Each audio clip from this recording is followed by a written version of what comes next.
In 1912, my great-grandfather Joel moved to Richville, California from Nebraska to farm the fertile soils of the Sacramento Valley.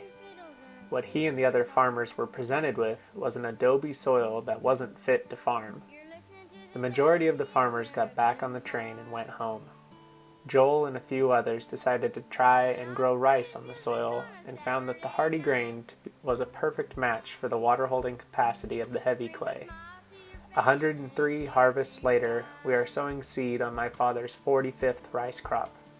Grandpa Joel's house still sits at the entrance to our ranch, looking out over his land and the Sutter Buttes. I grew up on the farm. I learned how to manipulate that clay to a fine seed bed and produce food for the world. Unfortunately, my father and uncle struggled economically due to low prices and hinted, sometimes on a daily basis, that I should look into doing something else. When I came to Chico State in 2004, I was a kinesiology major and was going to become a physical therapist for an NHL team.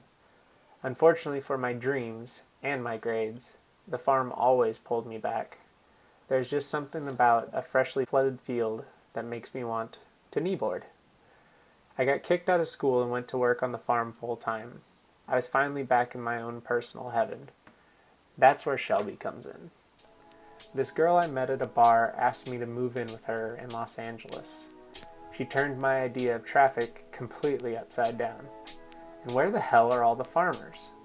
They were there, but they were hidden in vacant lots and on rooftops of apartment complexes. Urban farms allow a community to produce and sell their own food. It helps to beautify their neighborhood, and it helps to educate their citizens on common agricultural practices.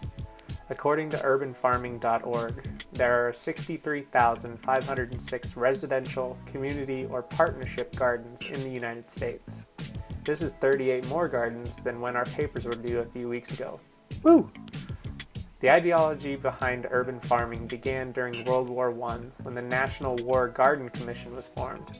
They urged citizens to use all idle land, including school and company grounds, to produce produce and cover the deficit created by the war.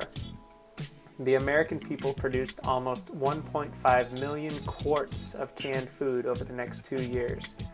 Victory Gardens had a resurgence during World War II, producing 8 million tons of food. That was nearly 40% of all American consumption. These gardens united the American people toward a common goal. The same is true with community gardens. Community gardens utilize empty lots, rooftops, and unused landscape on school campuses and convert them to areas that a community can take pride in.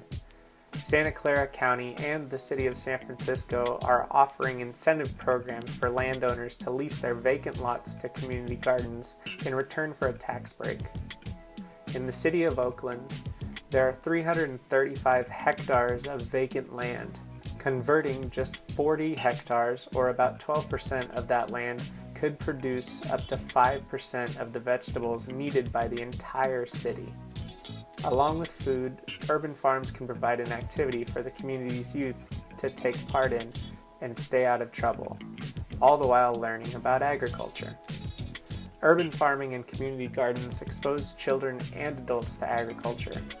They also provide a healthier, less expensive alternative to families who do most of their shopping at bodegas or quickie marts. The establishment of more urban farms and community gardens may help to provide clarity to the consumer who believes that their food comes from the grocery store, and open their eyes to what quality produce can taste like. And I believe that introducing agriculture to urban areas, especially to the children, is something that will only help to grow and strengthen our industry.